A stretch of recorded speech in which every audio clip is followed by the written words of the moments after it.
네, 철기시대 정리하도록 하겠습니다.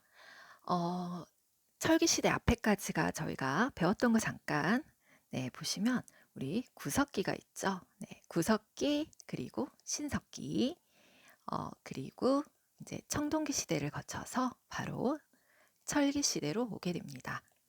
자, 구석기 신석기 때는 도구를 뭘 썼는지 기억하시죠? 둘 다 석기예요. 돌을 사용했죠. 그래서 구석기 때는 뭐였죠? 뗀석기였고, 그다음에 그것보다 조금 더 도구가 예쁘게 다듬어진 간석기를 신석기 때 쓰기 시작했어요. 자, 그런데 이 청동기 시대 때는 도구가 달라졌죠. 청동기 시대 때는. 청동기 시대 때는 청동을 이제 사용하기 시작합니다. 그런데 기억을 하시죠? 청동이라고 하는 거는 구하기도 어렵고 또 만드는 것도 쉽지 않았어요. 그러다 보니까 도구로 쓰인다기보다는 그러니까 생활 도구로 정확히 말씀드리면 생활 도구로 사용되기보다는 주로 재사용 도구나 또는 지배자들의 어떤 장식품으로 이용이 되었어요. 그렇다면 생활 도구는 뭐를 썼느냐? 생활 도구는 여전히 간석기가 이용이 되었습니다. 자, 그러다가 이렇게 철기 시대가 되었어요. 그러면 철은 어떠냐? 자, 철이라고 하는 것은 일단 요 철은요, 청동보다는 매장량이 많아요. 네, 청동보다는 일단 매장량이 많고요. 그리고 구하기도 쉽고, 네, 구하기나 그리고 만들기가 용이했어요.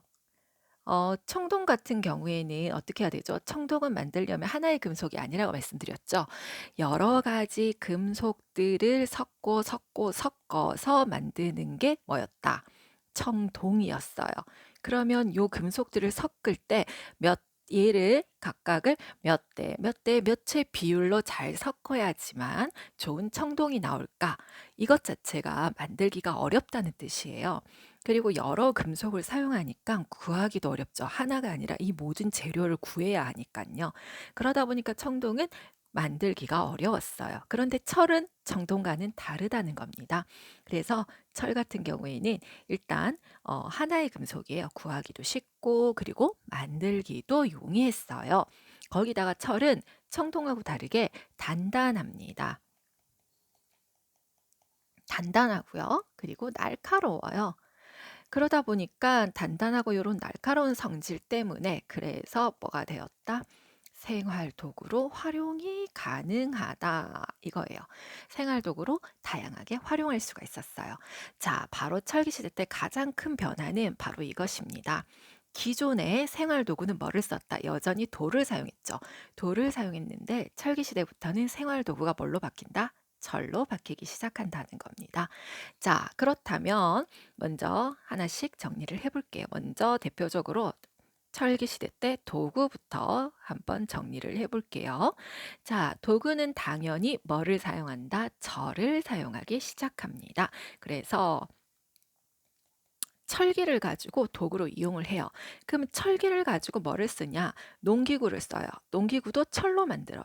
그러면 우리가 이것을 뭐라 불러요? 철로 제작한 농기구다. 바로 철제 농기구가 등장하게 되었어요. 그 앞 시점까지는 간석기를 도구로 사용했잖아요. 돌이에요, 돌. 하지만 이제는 철로 농기구를 사용합니다. 여러분들 쉽게 생각하세요. 자, 우리가 낫으로 땅을 파요. 아, 낫이 아니죠. 삽이죠. 죄송해요. 삽으로 땅을 파는데 그전에는 간석기 돌로 삽을 만들어서 땅을 팠어요. 그러면 돌로 만든 삽으로 땅을 파는 거하고요. 철로 만든 삽으로 땅을 파는 거하고 어떤 게 더 땅을 잘 팔까요? 아무래도 철이겠죠. 네, 낫도 마찬가지. 낫은 베는 도구잖아요. 돌로 만든 낫이랑 철로 만든 낫, 어떤 게 더 잘 배질까요? 철로 만든 게 더 잘 배워져요. 이것은 어떤 의미이냐? 바로 이 철제 농기구를 사용하게 되었다라는 것은요. 바로 농업 기술이 좋아졌다라는 겁니다. 그래서 이 농업 기술이 향상되었다, 업그레이드 되었다라는 뜻이에요. 그럼 농업 기술이 향상이 되면 당연히 그 다음 단계 바로 뭐가 된다? 이렇게 되면 생산력이 늘어날 수밖에 없어요. 그래서 농사를 더 쉽게 지을 수가 있게 되잖아요. 그러다 보니까 생산력이 늘어나고 이는 곧 뭘로 가지고 온다? 인구 증가로 가져오게 돼요. 아무래도 농사를 더 농업 기술, 도구가 더 좋아졌어요. 농사 짓는 도구가 좋아졌다는 것은 농업 기술이 발달하였다. 그러면 농사를 짓기가 더 수월해졌다. 그러다 보니까 농사를 더 잘 짓게 되죠. 생산력이 늘어나요. 식량이 풍부해진다는 것은 곧 뭐도 된다? 인구 증가를 가져오게 됩니다.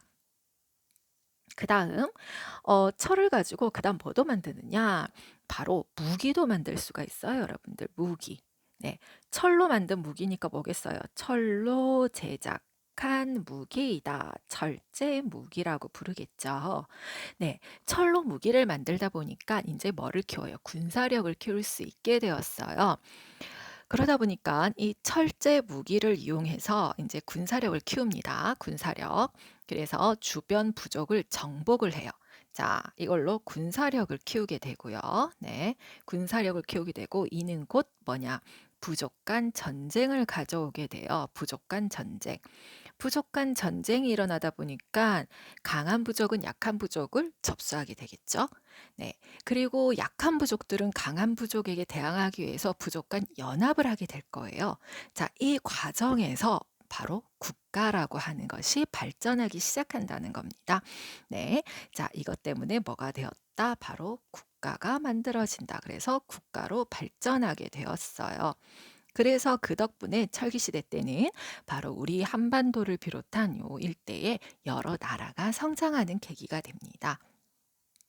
철이라고 하는 도구 하나의 변화가 이렇게 큰 변화를 가져오게 된다는 거예요. 자, 그렇다면 철기가 되었어요. 철기 시대에 철을 사용해요. 그럼 앞에 있었던 청동기는 사용하지 않느냐? 아니죠, 여러분들. 지금도 청동을 씁니다, 여러분들. 주로 장식품을 만들 때 많이 써요, 청동은. 자, 그럼 이때 청동은 뭐를 사용하게 되었느냐 보겠습니다. 자, 그럼 여전히 청동기도 사용을 하고 있다는 건데, 과연 이 청동기는 점점 생활 도구보다는요, 뭘로 사용하느냐? 바로 의식용 도구예요. 의식. 여기서 말하는 의식은 뭐겠어요? 뭔가 제사를 지내거나 하는 등등 그런 의식용 도구로 점점 변화가 되었어요. 그러면 대표적인 도구를 조금 살펴볼게요. 청동기 시대 때 청동과 철기 시대 때 청동은 차이가 있어요. 자, 여기서 여러분들이 주의할 사항. 청동기에서 철기로 넘어갔다라는 것은 그만큼 도구를 만드는 기술, 금속을 다루는 기술이 발달하였다라는 의미잖아요. 그렇기 때문에 철을 다룰 줄 알게 된다는 것은 청동을 더욱 잘 다룰 수 있게 되었다는 얘기예요. 자, 그 다음 하나 더 기억하실 거는 이런 모든 문물들은 어디냐? 당시 과거에는 이 시기에는요, 모든 문물이 중국에서 시작이 됩니다. 쉽게 설명드리면요, 그 당시 어떤 유행, 뭐 의복의 유행, 학문의 유행, 사상의 유행, 뭐 종교를 비롯하여 여러 가지 도구나 뭐 정신적 또는 물질적 여러 가지 부분에 있어서 유행의 시작이 중국이었다라고 시작하시면 이해가 쉬우실 거예요. 그럼 중국에서 발달한 것들이 우리나라로 들어오게 되는 거거든요. 그러면 이때 청동기 시대 때 청동은 전부 다 어디서 왔다? 이때는 쉽게 그냥 메이드인, 네, 이때 저희가 글씨가 너무 크죠. 네. 네. 이때는 대부분 다 청동기가 어떻게 왔느냐? 다, 네, 쉽게 말씀드리면 메이드 인 뭐다? 차이나예요. 메이드 인 중국. 네, 메이드 인 차이나였다면, 자, 처음에는 저희가 받아들이기만 했어요. 왜? 다루는 기술이 없었기 때문에 그래요. 기술이 부족하니까 중국의 것을 가져와서 썼거든요. 그런데 저희도 시간이 지나다 보면 어떻게 되겠어요? 이런 금속을 다루는 기술을 발달시키고 그런 것들을 익히기 시작하겠죠. 그러다 보니까 점점점 시간이 쭉 흐르다 보니 이제는 우리 스스로 청동을 만들 수 있게 됐어요. 그게 바로 언제다? 바로 이 철기 시대입니다. 철기 시대가 되면서 이제 우리나라도 철을 다루는 기술이 발달하였고요. 그러다 보니까 기존에 중국제 청동기만 쓰다가 이제는 우리만의 독자적인 청동기 문화를 발달하기 시작한 게 바로 철기 시대입니다. 항상 공부하실 때 역사라고 하는 것은 흐름이고 이야기예요. 스토리거든요. 드라마의 줄거리 같은. 그러다 보니까 시대가 정확하게 딱딱딱딱 끊어지는 게 아니에요. 연결이 돼요.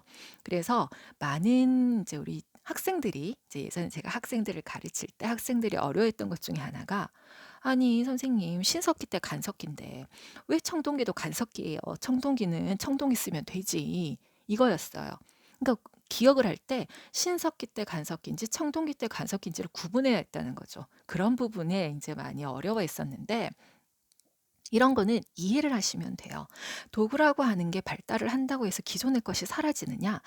사라지진 않죠. 사라지는 시간이 느려지는 거죠. 새로운 게 나왔으면 지금처럼 시대가 막 휙휙 변하는 시대가 아니에요, 여러분들. 받아들이는 속도가 막 시간의 변화나 어떤 이런 사회 변화가 속도가 막 빠르던 시절이 아니라고 생각하시면 돼요. 그래서 '겹친다.'라고 생각하시면 쉬울 거예요.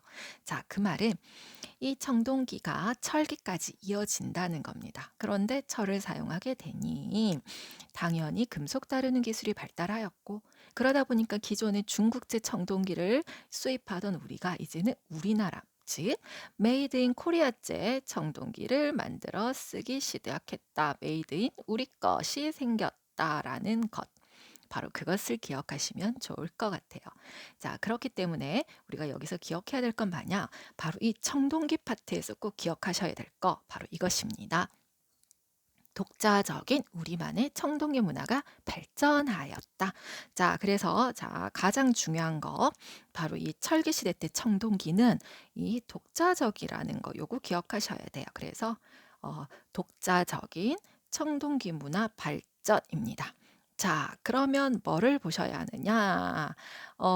철기 시대 때 만들어진 바로 이 청동기들은 우리나라 거죠. 메이드 인 코리아입니다. 그래서 기억하세요. 메이드 인 우리 것. 네, 메이드 인 우리 것이에요. 우리 것.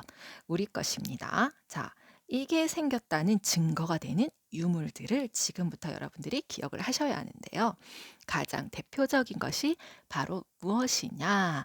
바로 세형 동검이라고 하는 겁니다. 네. 이때 세형 동검이라고 하는 동검이 있어요. 그리고 하나 더 중요한 게 있어요. 우리나라에서 이 청동기를 만들었다는 제작되었다는 걸 알려주는 거푸집이 곳곳에서 발견이 되었어요. 네. 자, 그러면 세형동검과 거푸집 요거 중요하거든요. 잠깐 구경을 한번 해볼까요? 자, 그럼 철기시대 잠깐 넘어갈게요. 도구. 휙. 자, 여러분들 이거 보이시나요? 짜잔. 이번에 제가 준비를 했습니다. 예전에 제가 수업하던 자료를 가지고 왔어요. 네, 일일이 사진을 찾고 하려니까 힘든 거예요. 그래서 과거에 제가 수업했던 자료입니다. 자, 같이 한번 살펴보도록 할게요. 먼저 여기 보이시는 것들이 네, 철제 농기구하고 무기들이에요. 이게 다 철로 만들어진 겁니다. 그다음 중요한 게 바로 이거예요. 세형 동검. 그런데 뭐라고 돼 있죠? 한국식 동검이다. 자, 저희가 앞에서 청동시대 때 봤던 동검들하고도 모양이 다른 거 아시겠나요? 우리 청동기 시대 때 했던 동검 기억하시죠? 뭐였죠? 청동시대 때는 바로 비파형 동검이 있었었죠, 여러분들. 네. 자, 비파형 동검하고 잠깐 비교를 해볼까요?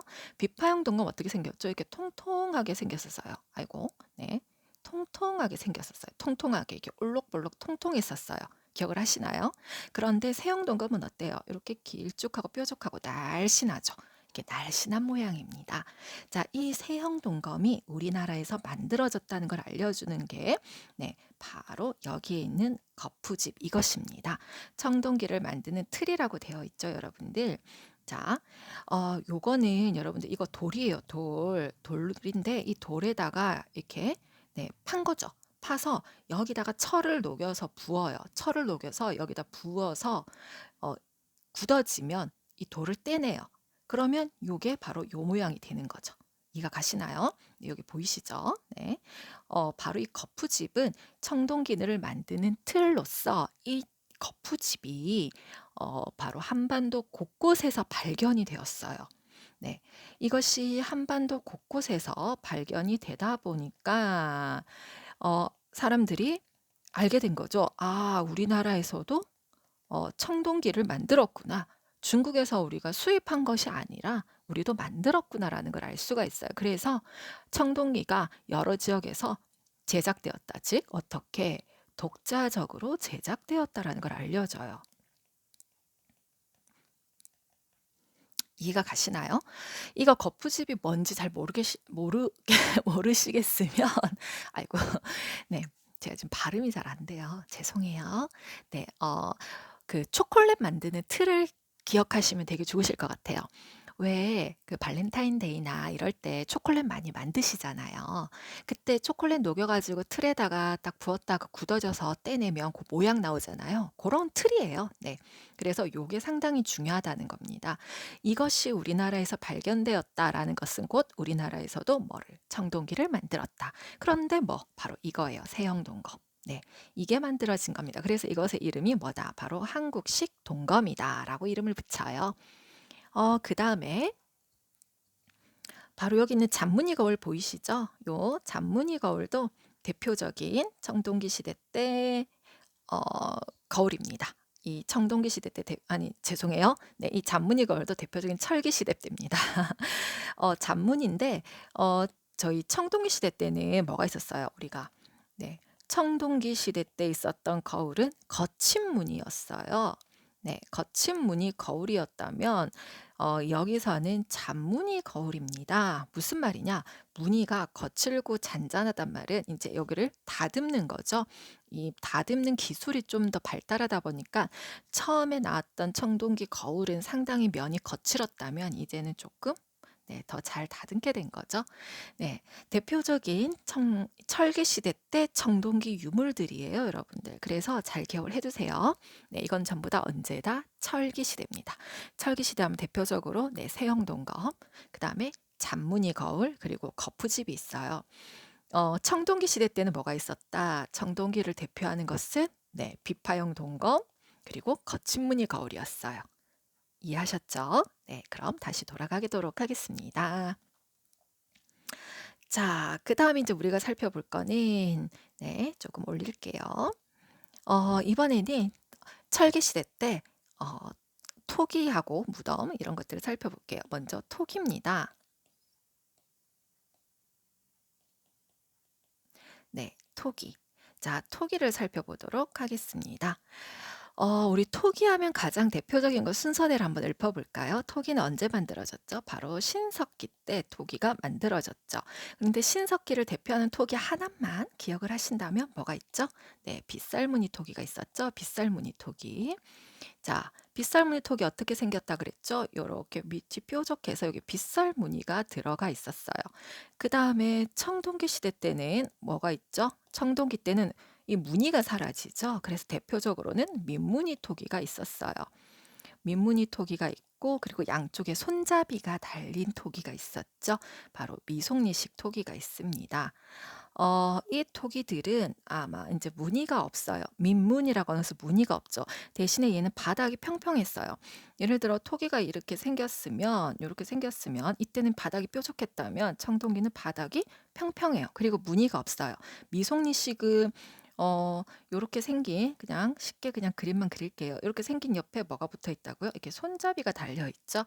그래서 이 미송리식 토기 같은 경우에 특히 뭐하고 관계가 있었죠? 고조선하고 관계가 있다라고 말씀을 드렸죠.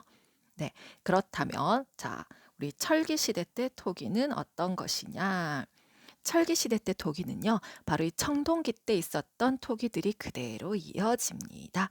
그래서 대표적으로 네, 무늬가 없는 네, 윗무늬 토기가 있고요. 그 다음은 뭐 덧띠톡이라고 있어요.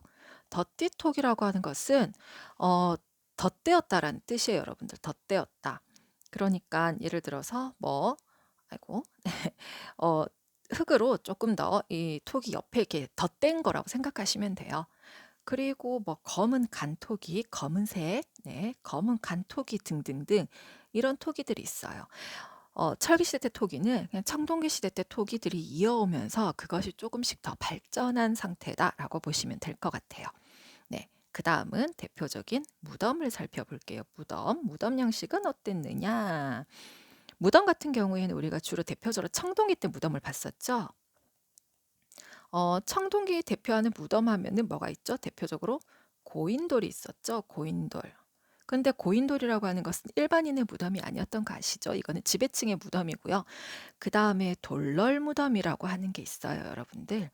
네, 돌널 무덤은 어 그때 설명 그 앞에 청동기 보시면 아마 제가 설명을 했을 거라고 생각은 하는데요. 네, 땅을 파요. 땅을 파고 그 땅 안에 돌널을 넣어서 무덤을 만들어요. 널이라고 하는 게 뭐냐면 여러분들 널이 평평하다라는 뜻이에요. 그러니까 모르시겠으면 널판지를 생각하시면 돼요. 널판지가 뭔지는 아시잖아요. 그 널판지가 돌로 된 널판지다라고 생각하시면 이해가 쉬우시죠. 그 돌로 된 그러니까 납작한 돌인 거야. 납작한 돌로 이 무덤을 만들었다라고 생각하시면 됩니다. 자, 그렇다면 철기 시대 때 무덤은 어땠느냐? 철기 시대 때는요, 이 돌자가 다 빠져요. 네, 이 돌자가 들어가는 거 주로 청동기잖아요. 철기 시대 땐 돌자가 빠집니다. 이것도 약간 팁이에요. 100%는 아니에요. 그런데 제가 이제 예전에 학생들 수업할 때 그런 얘기를 했어요. 철기와 청동기를 구분하기가 힘들다면 청동기 때는 주로 돌자가 많이 들어간다. 그런데 철기 때는 돌자가 빠진다라는 얘기를 학생들한테 한 적이 있거든요. 네. 그래서 무덤도 마찬가지예요. 자, 돌널 무덤이었잖아요. 돌자를 빼시면 됩니다. 바로 널무덤이에요. 그 다음은 특이한 무덤. 바로 동무덤이라는 게 있어요. 아까 널이라고 하는 게 널판지다라고 얘기했잖아요. 땅을 팝니다. 땅을 파고 나서 나무 널을 넣어요. 널이 나무 널판지를 넣어서 무덤을 만든다라는 거고요. 동무덤의 독은 항아리 독자거든요. 특히 특이한 게 바로 이 동무덤입니다. 그래서 제가 동무덤이 어떻게 생겼는지 잠깐 보여드리도록 할게요. 휙. 자, 동무덤은 바로 짜잔, 아이고, 네, 짜잔. 여기 이렇게 생겼어요. 보이시나요? 네, 이게 바로 동무덤입니다. 네, 항아리 두 개를 이어붙인 무덤이란 뜻이에요. 그래서 항아리를 이어붙였어요. 여기 항아리 모양 보이시죠, 여러분들? 네, 이렇게 항아리가 이렇게 하나가 있고요. 이렇게 하나, 그 다음에 이쪽에 또 하나가 더 있어요. 그래서 이렇게 항아리 두 개를 이어붙인 게 동무덤이에요. 어, 동무덤이 발견됐을 때요. 처음에는 동무덤이라고 하는 게 항아리를 이어붙이니까 여기 성인 어른이 들어가기는 좁을 것 같잖아요. 그래서 처음에는 학자들이 동무덤은 어린아이용 무덤이었나 보다라고 생각을 했었다고 해요. 그런데 이제 계속 발굴 작업을 하다 보니 어느 날 우리나라에서 아주 큰 거대한 대형 동무덤이 발견이 됩니다. 그러다가 이제 알게 된 거죠. 대형 동무덤이 발견되고 나서는 이 동무덤이 어린아이만이 아니라 성인에게도 썼구나라는 것을 그때 알게 되었다라는 것입니다. 네. 주로 그 마한이 성장한 지역이었던 전라도 영산강 유역에서 많이 발견이 됐대요. 대형 동무덤이요. 그래서 이거 글씨가 또 커지네요. 네, 우리 전라도 영산강 유역에서 네, 발견이 되었습니다. 여기서 뭐가 대형 동무덤이 발견이 되었어요. 그래서 어른들도 사용한 무덤이구나라는 걸 그때 알았다는 거죠. 네. 그래서 여러분들 요게 아주 철기 시대를 대표하는 특이한 무덤이라는 거.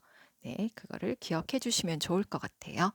네, 동무덤 이렇게 생겼습니다. 아주 특이하게 생겼죠? 자, 잘 보셔야 합니다. 이렇게 네, 항아리 두 개를 이어붙인 모습이에요. 네, 되셨나요? 자, 그럼 이제 그 다음은 저희가 무덤까지 했죠. 그 다음은 교류를 살펴볼게요. 교류. 철기 시대 때는요, 더욱더 주변 나라들하고 활발히 교류를 하는데요. 특히 우리나라는 교류라고 하면 아무래도 대표적으로 중국이나 일본이잖아요. 아무래도 철기 시대 때는요, 이 중국과 아주 활발하게 교류를 해요. 그래서 중국과 활발한 교류를 하였다라는 건데요. 이걸 했다라는 증거를 알려주는 유물들이 있어요. 대표적으로 뭐가 있느냐? 일단 명도전이라고 하는 게 있어요. 명도전, 뭐 오수전, 아마 세계사나 동아시아사, 중국사에 관심 있는 분들은 많이 들어보셨을 만한 단어들이에요. 발량전 등등등인데요. 이거는 전부 다 중국 화폐입니다. 바로 이 중국 화폐가 발견이 되어 우리나라에서 중국 화폐가 발견이 되었다라는 것은 무슨 뜻이죠? 중국하고 그만큼 교류를 많이 하였다라는 거고요. 그 다음 또 하나 더 붓이 발견이 됩니다. 붓. 다홀이라는 곳에서 붓이 발견이 돼요. 그래서 저희가 이름을 다홀이 붓이라고 부르거든요. 자, 붓이라고 하는 것은 지금 말로 하면 연필이에요. 그럼 이걸 통해서 우리는 뭐를 할 수 있다? 우리가 한자를 사용하였구나. 바로 한자 사용을 알 수가 있는 증거가 된다는 겁니다. 자, 그럼 이 중에서 우리가 살펴볼 것은 요 명도전하고요. 다오리 붓이 어떻게 생겼는지 잠깐 보실게요. 네, 짜잔. 여기 보이시나요? 네. 자, 바로 여기 잘 보시면 네. 여기 보이시죠? 명도전, 그 다음에 다호리붓. 경남 창원 다호리 유적지에서 발견이 됐어요. 자, 명도전. 이거는 중국하고 교류 증거인데 명도전이 뭐냐면 이 도자가 여러분들 칼도자예요. 잘 보시면 이게 화폐인데 칼 모양, 도끼 모양으로 생긴 것 같이 보이지 않으시나요? 네, 칼 모양을 한 화폐입니다. 네, 무슨 모양이라고요? 이게 바로 칼 모양이에요. 칼. 네, 칼. 뭐 도끼. 네. 네, 요런 모양의 화폐예요. 자, 이를 통해서 누구와 바로 중국과 교류하였다라는 증거가 되겠죠. 자, 그 다음에 다오리 붓은요, 바로 뭐다? 한자 사용. 그러면서 이것도 역시 중국과 교류입니다. 왜? 한자는 우리 글이 아니고 중국의 글자잖아요. 네, 이를 통해서 우리가 청동 철기 시대 때는 어땠는지 이렇게 살펴볼 수가 있어요, 여러분들. 자, 철기 시대 하면 다시 기억하실 거. 자, 다시 한 번 더 정리를 하도록 할게요. 네, 철기시대 하면 뭐를 기억하셔야 된다? 제일 먼저 기억할 거는 자, 먼저 철로 뭐를 만들었다? 철로 농기구와 무기를 만들었었다라는 겁니다. 그래서 철제, 농기구와 무기 이런 것들로 인해서 생산력도 도와지고 또 무기로 인해서 부족 간의 전쟁도 활발해지고 그래서 국가가 만들어졌다라는 거 기억을 하셔야 되고요. 그 다음 기억하실 거는 바로 이런 것들, 요새고 요 유물들 기억하시죠? 네, 이 유물들을 통해서 우리가 뭐를 알 수 있다? 우리만의 독자적인 청동기 문화가 발전하였구나 라는 거. 그래서 독자적인 청동기 문화의 발전 기억을 하셔야 합니다. 네, 그래서 여기 나와 있는 유물들 사진 잘 보셔요. 특히 요거 세영동겁, 그 다음에 여기 거푸집 이런 걸 통해서 우리 한반도에 독자적 청동기 문화가 생겼다. 이는 곧 무슨 뜻이라 그랬죠? 네, 메이드 인 뭐다? 메이드 인 우리 것이 만들어졌다라는 거 기억하시면 되고요.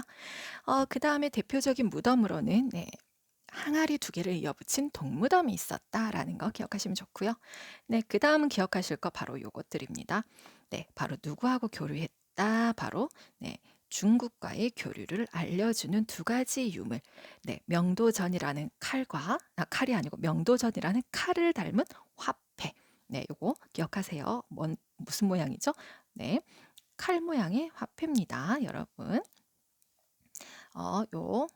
칼 모양 화폐. 네.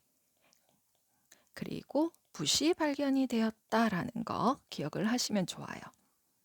그리고 요 붓을 통해서 뭐를 사용했다?